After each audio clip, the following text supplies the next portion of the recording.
जय हिंद दोस्तों, कैसे हैं आप सब। आशा है आप सब स्वस्थ हैं। दोस्तों आज अपन बात करने वाले हैं इलेक्ट्रिकल और मैकेनिकल की जो कंबाइंड वैकेंसी है उसमें किस तरीके का पेपर आने वाला है, और जो 2020 में पेपर हुआ था उस पेपर में किस तरीके के जीके के क्वेश्चन आए थे उनको अपन डिस्कस करने वाले हैं। यहाँ पर मैं आपको बता दूँ कि 40 क्वेश्चन जीके के थे, जो कि इलेक्ट्रिकल और मैकेनिकल की जो कंबाइंड पोस्ट है उन दोनों के लिए ये 40-40 क्वेश्चन दोनों के लिए सेम है।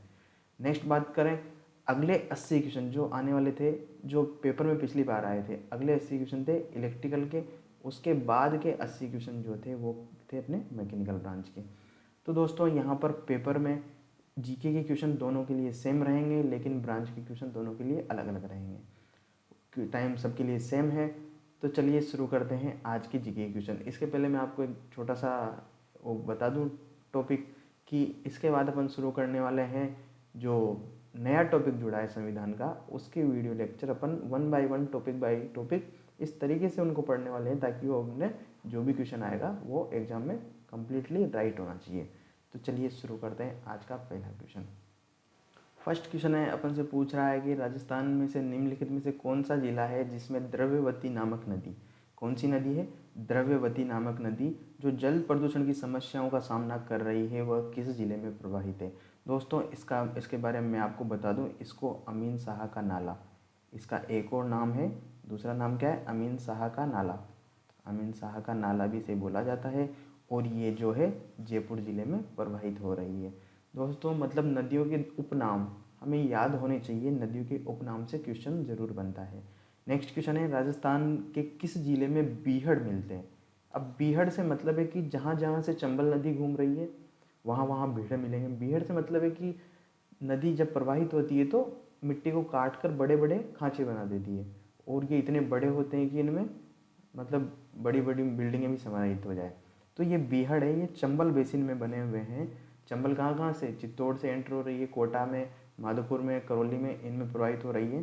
तो ये इन जिलों में, इनको डांग क्षेत्र भी बोला जाता है। नेक्स्ट क्वेश्चन है, निम्नलिखित शहरों में से कौन सा जवाई नदी के किनारे।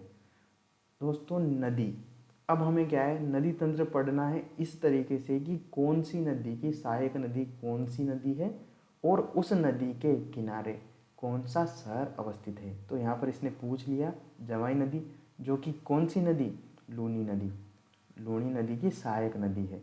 अपने जो पश्चिमी राजस्थान की गंगा जिसे बोला जाता है उसकी सहायक नदी है जवाई नदी, और इसके किनारे पर पाली अवस्थित है। नेक्स्ट क्वेश्चन की बात कर लेते हैं, निम्नलिखित में से चंबल प्रोजेक्ट के किसमें सबसे ज़्यादा जल विद्युत का उत्पादन हो रहा है। दोस्तों जल विद्युत से मतलब है कि जो हाइड्रो पावर प्लांट लगे हुए हैं चंबल पे, ये कौन से में सबसे ज़्यादा लगा हुआ है। यहाँ पर सारे दिए हुए हैं, गांधी सागर जो कि एमपी में है, उसके बाद राजस्थान में राणा प्रताप सागर अपने यहाँ पर, एक सेकेंड, तो कहाँ थे अपन अपन देख रहे थे कि किस पे सबसे अधिक जल उत्पादन क्षमता है। तो दोस्तों आपको मैं बता दूं कि जो राणा प्रताप सागर है, राणा प्रताप सागर के नीचे वो बना हुआ है रावतभाटा एटॉमिक पावर प्लांट। तो सबसे सर्वाधिक उत्पादन, जल विद्युत का उत्पादन अपने राणा प्रताप सागर पर ही, डैम पर ही होता है। नेक्स्ट क्वेश्चन है, निम्नलिखित में से कौन सा वनोत्पादन राजस्थान के ग्रामीण क्षेत्रों में शराब बनाने के काम लिया जाता है।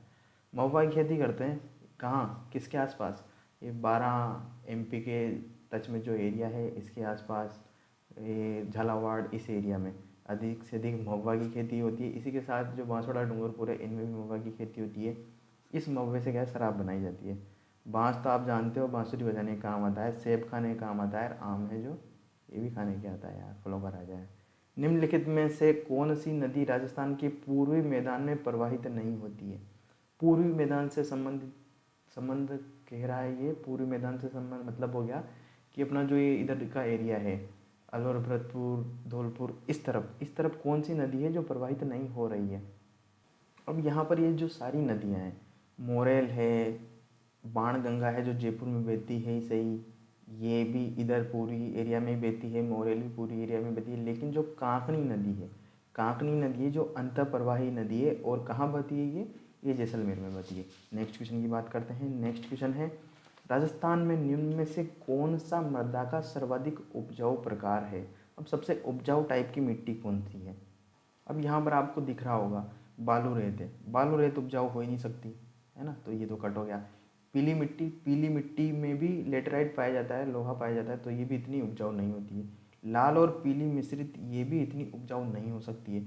तो बच क्या रही है, जलोढ़ मृदा।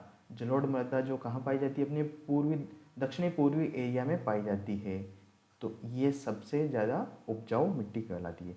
नेक्स्ट क्वेश्चन है, निम्नलिखित में से, आ जा भाई, निम्नलिखित जिलों में से कौन सा कत्थे का मुख्य उत्पादक नहीं है। अब कत्था सबसे ज़्यादा कहाँ मिलता है, ये आपको सोचने वाली बात है। देखो, बीकानेर में कत्था मिल ही नहीं सकता है, बीकानेर में कत्था मिल ही नहीं सकता है, इसने यही पूछा है कि नहीं मिलता है, तो अपना ऑप्शन हो जाएगा ए। क्योंकि भरतपुर वाला एरिया है, ये भी इसमें मिलने की संभावना है, झालावाड़ में मिलने की संभावना है, बूंदी में भी कत्था मिलने की संभावना है थोड़ी बहुत, लेकिन बीकानेर में तो ना के बराबर या संभावना नहीं है, या मिलने की कोई उम्मीद भी नहीं है, तो ये ऑप्शन हो जाएगा अपना। नेक्स्ट बात करते हैं, नेक्स्ट क्वेश्चन की बात कर लेते हैं। सिंबुदड़ा व कोडा ग्रंथों में किस संप्रदाय के उपदेश मिलते हैं। ये दो ग्रंथ हैं दोस्तों। ग्रंथों से मतलब है कि जो साहित्य है हमारा राजस्थान का, उससे क्वेश्चन जरूर बनता है। तो साहित्य ये लगभग गिनेंगे ना अपन ढंग से तो लगभग 50 एक साहित्य हैं जो हमें याद हो जानी चाहिए, क्योंकि ये रिपीटिवली आते रहते हैं। तो इनको अपन डिस्कस करेंगे एक वीडियो में। यहाँ पर अपन इसका आंसर देख लेते हैं। तो ऑप्शन सी जो है ये जसनाथी संप्रदाय से संबंधित है, सिंबुदड़ा और कोडा नामक ग्रंथ। नेक्स्ट क्वेश्चन है, मेहरानगढ़ दुर्ग का निर्माण किसने करवाया था। तो दोस्तों, मेहरानगढ़ जिसे जोधपुर का किला भी कहा जाता है, जोधपुर का किला, और मयूर ध्वज भी इसका नाम है। इसका नाम क्या है, एक मयूर ध्वज, मयूर ध्वज भी इसे बोला जाता है। राइटिंग थोड़ी ज़्यादा ही खराब आ रही है यार। ध्वज, मयूर ध्वज, जिसे राव जोधा ने बनवाया था। ठीक है, कब बनवाया था ये आप कमेंट करके बताएंगे कब बनवाया था। राजस्थान के किस शासक को अकबर ने सवाई राजा की उपाधि दी थी। सवाई किसको बोला था, अकबर ने। चलिए बताइए जल्दी से। देखिए, यहाँ ऑप्शन देख के आपको लग ही रहा होगा कि मोटा राजा, उदय सिंह जी को तो मोटा राजा दे ही दी थी, और गज सिंह महाराजा गज सिंह, राव सूरज सिंह, सॉरी राव सूर सिंह, और जसवंत सिंह। तो यहाँ पर जो आंसर है मेरा, सवाई राजा की उपाधि दी थी राव सूर सिंह। सवाई राजा राव सूर सिंह को ये उपाधि दी थी। ये अपने ऑप्शन RSMSSB ने माना था लास्ट बार। नेक्स्ट क्वेश्चन की बात कर लेते हैं। यदि कोई पर्यटक विशाल पानी के टंकी, तोप डलाने के कारखाने तथा गुप्त सुरंगें देखना चाहता है तो उसको किस किले में जाना पड़ेगा। मतलब पानी के टंके भी देखने हैं, तोप डालने के कारखाने भी देखने हैं, और गुप्त सुरंगें भी देखने हैं, तो कौन से किले में जाना पड़ेगा। मतलब इंटरनली पूछ ही लिया इसने कि ये सब चीज़ें होनी चाहिए, तो कौन सा किला देखना है। तो इसके लिए यहाँ अपना ऑप्शन है जयपुर का जो जयगढ़ का किला है, यहाँ चले जाओ आप, ये सब चीज़ें आपको वहाँ पर देखने को मिल जाएगी। नेक्स्ट क्वेश्चन है, राजस्थान की प्रथम महिला कौन है जिन्हें राजस्थान के मंत्रिमंडल में स्थान मिला। दोस्तों, ये क्वेश्चन मतलब मंत्रिमंडल से क्वेश्चन पहले भी आया था, मतलब इससे पहले जो पेपर अपन ने डिस्कस किया था उसमें भी ये क्वेश्चन था, और वापस ये क्वेश्चन रिपीट हो गया है। तो यहाँ पर जो ये कमला बेनीवाल जी हैं, ये अपने मंत्रिमंडल की प्रथम महिला सदस्य थी। नेक्स्ट क्वेश्चन है, चंद्रभागा प्रसिद्ध मेला कहाँ लगता है। ये चंद्रभागा का मेला झालरा पाटन में लगता है, ये झालावाड़ में पड़ता है। कहाँ पर, झालावाड़ में, झालावाड़ में। नेक्स्ट, डॉक्टर टेसी टोरी के अनुसार राजस्थानी भाषा किस सदी के लगभग अस्तित्व में आ गई थी। जो अपन मारवाड़ी और राजस्थानी शब्द डिंगल की जो ये अपन यूज़ करते हैं, ये किस सदी में अस्तित्व में आ गई थी। तो लगभग 12वीं सदी के आसपास राजस्थानी भाषा है, इसका अस्तित्व आ गया था, जो कि मारवाड़ी काफ़ी प्रिय बोली है। ये अपने राजस्थानी की मुख्य बोली है मारवाड़ी, ये अपन बोल सकते हैं। चित्रकला के संदर्भ में निम्न में से कौन सा विकल्प सही नहीं है। अब ये क्या पूछ रहा है कि चित्रकला की ये सारी लाइनें दी हुई है। शालिग्राम, बक्साराम, नंदराम अलवर शैली के कलाकार हैं, मतलब शैली और उसके कलाकार हमें याद होने चाहिए यहाँ से। आला गीला पद्धति का सर्वप्रथम आरंभ आम्बेर में हुआ, ये भी हमें चित्रकला शैली है आला गीला एक प्रकार की, तो इसका सर्वप्रथम आरंभ हुआ या नहीं हुआ। अब उनको पूछना है यहाँ पर, ढूंढना क्या है कि नहीं है, जो राइट नहीं है ना वो ढूंढना है। रघुनाथ डालू गोविंदराम कोटा शैली के चित्रकार हैं। डी है, चोखेलाओ महल का संबंध बीकानेर शैली से है। तो चलिए तुरंत बताइए, यहाँ पर जो गलत ऑप्शन है वो है ऑप्शन डी, चोखेलाओ महल का संबंध बीकानेर शैली से नहीं है। तो ये अपना आंसर हो जाएगा। राजस्थान के निम्नलिखित क्षेत्रों में से किस प्राचीन काल में योध्य प्रदेश कहा जाता था? अच्छा, योध्य किसे कहा जाता था?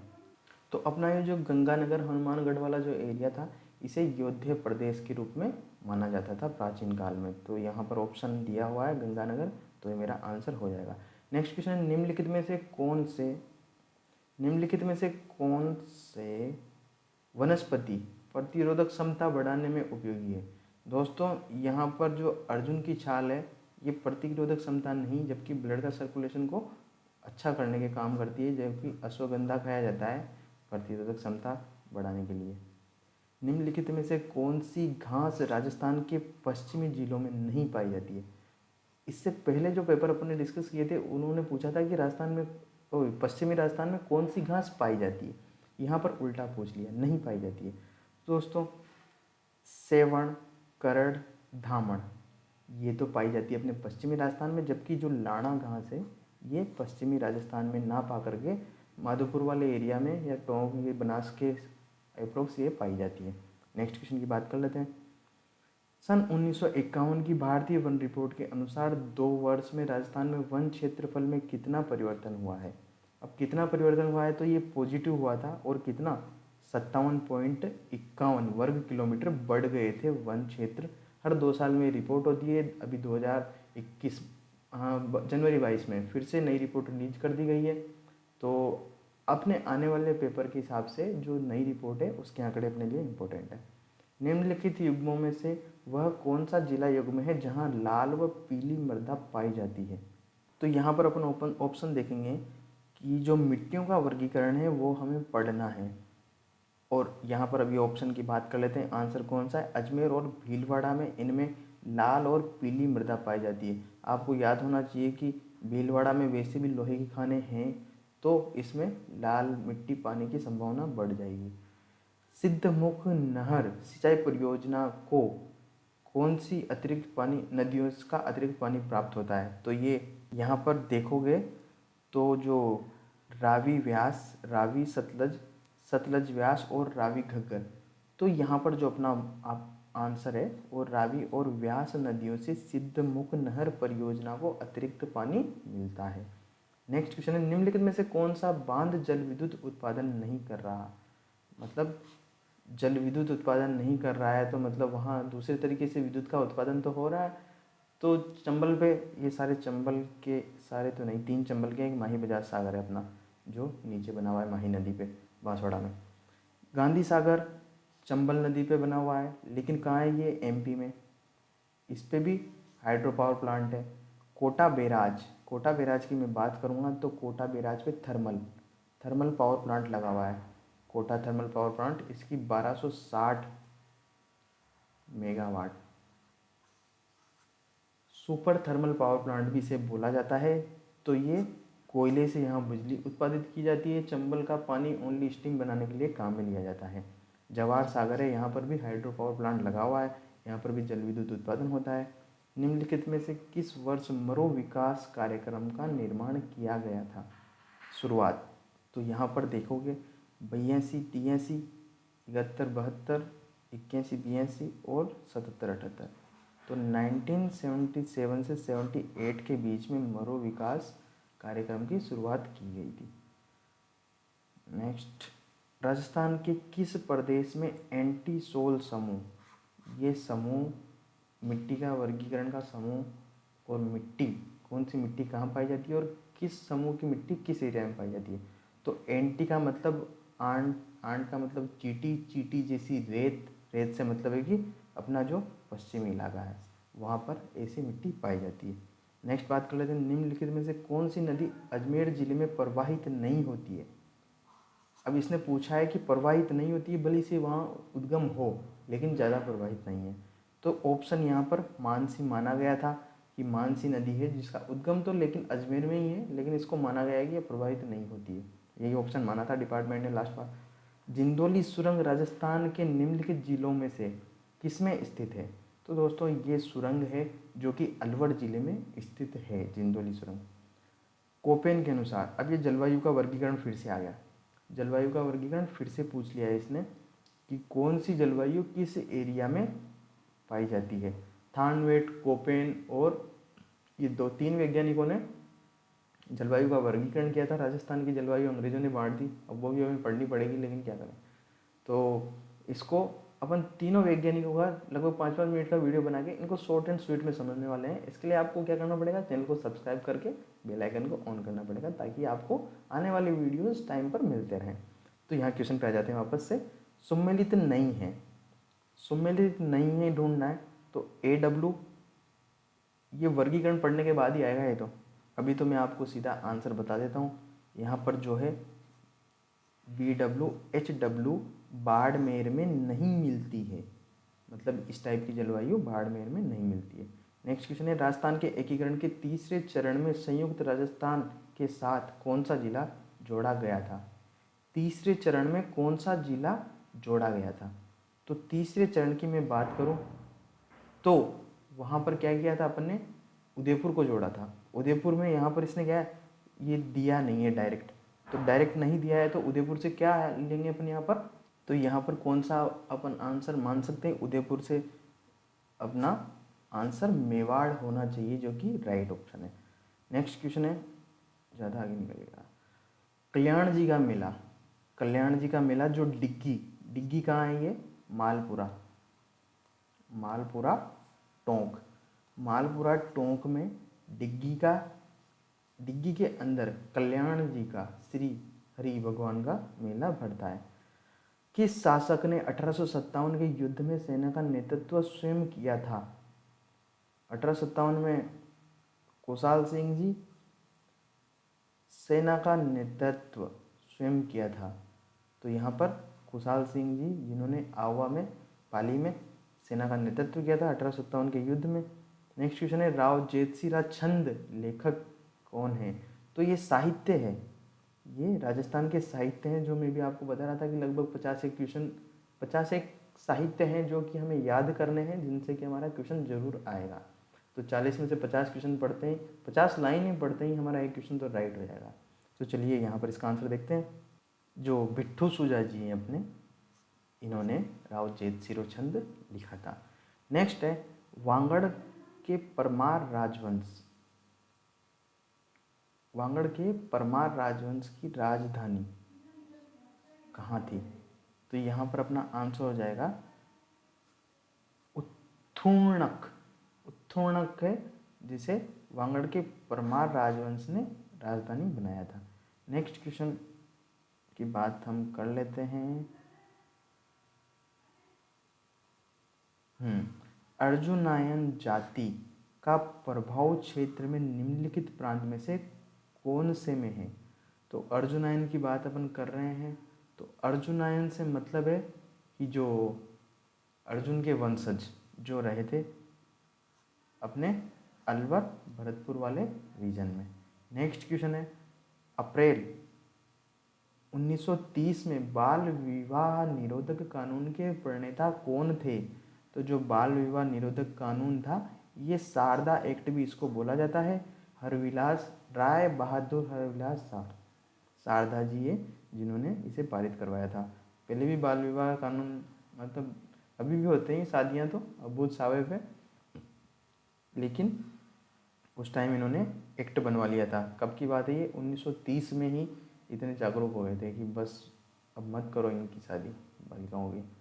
1938 में जयपुर राज्य प्रजामंडल का प्रथम वार्षिक अधिवेशन किसकी अध्यक्षता में हुआ?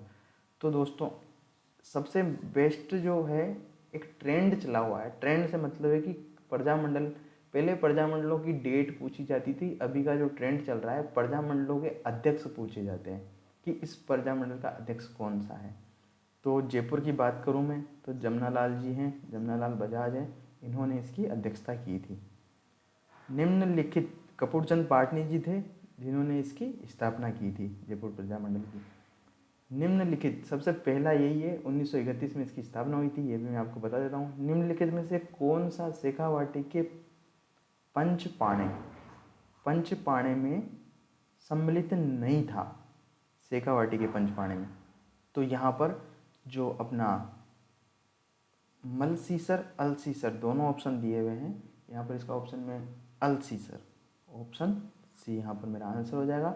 अल्सीसर जो है ये पंचपाणी में सम्मिलित नहीं था। ये कुछ क्वेश्चन है जो छोड़ने लायक है, क्योंकि इस बार जो इंट्रोड्यूस किया गया है वो है 1/3 नेगेटिव, तो ये नहीं आएंगे वहाँ पे भी, कितना ही पढ़ लो, तो इनको छोड़ नहीं है।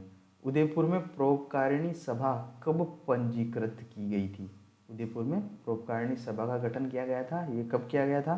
तो यहाँ पर ऑप्शन दिख रहा है अपन को, फरवरी 1881 में उदयपुर में परोपकारिणी सभा का पंजीकरण किया गया था। नेक्स्ट क्वेश्चन है, निम्नलिखित में से कौन सी चित्रशैली पंचतंत्र चित्रांकन के लिए भी जानी जाती है? पंचतंत्र की जो कहानियाँ हैं ये किस शैली से संबंधित है? मारवाड़ की अपनी शैली थी, इससे संबंधित है इसका पंचतंत्र की चित्रांकन शैली से। तो लास्ट क्वेश्चन आज का, किस अभिलेख में चौहानों को वत्स गोत्र ब्राह्मण कहा गया है? एक शिलालेख हमारे लिए काफ़ी इम्पोर्टेंट है, क्योंकि शिलालेखों से क्वेश्चन बनता ही बनता है, तो ये भी हमें याद होनी चाहिए। अब जो सबसे पहला आंदोलन हुआ था, किसान आंदोलन, बिजुले किसान आंदोलन, तो यहाँ पर जो अभिलेख है, इसी अभिलेख में चौहानों को वत्स गोत्र ब्राह्मण कहा है। तो दोस्तों ये थे आज के इम्पोर्टेंट क्वेश्चंस। इम्पोर्टेंट क्वेश्चन से मतलब है कि हम रिवाइज कर रहे हैं 3 लेक्चर में, ये तीसरा लेक्चर है। इससे पहले 2 लेक्चर अपलोड कर चुका हूँ। डिप्लोमा डिग्री का जो पेपर होता है उसमें जो जीके के क्वेश्चन है वो हम एनालिसिस कर चुके हैं अभी तक 3 पेपरों के। इसके बाद अपन जो जीके का नया टॉपिक डला है 2022 में जो पेपर होने वाला है, उसके लिए जो राजस्थान जीके का टॉपिक है संविधान और राज्यपाल, विधानसभा, इन सब का, उसे हम पढ़ने वाले हैं दोस्तों। तो आप कमेंट करके ज़रूर बताइएगा आपको लेक्चर कैसा लगा। वीडियो को लाइक करें, शेयर करें और अपने दोस्तों को सब्सक्राइब करने के लिए बोलें। मिलते हैं नेक्स्ट वीडियो में, आज के लिए इतना ही। जय हिंद।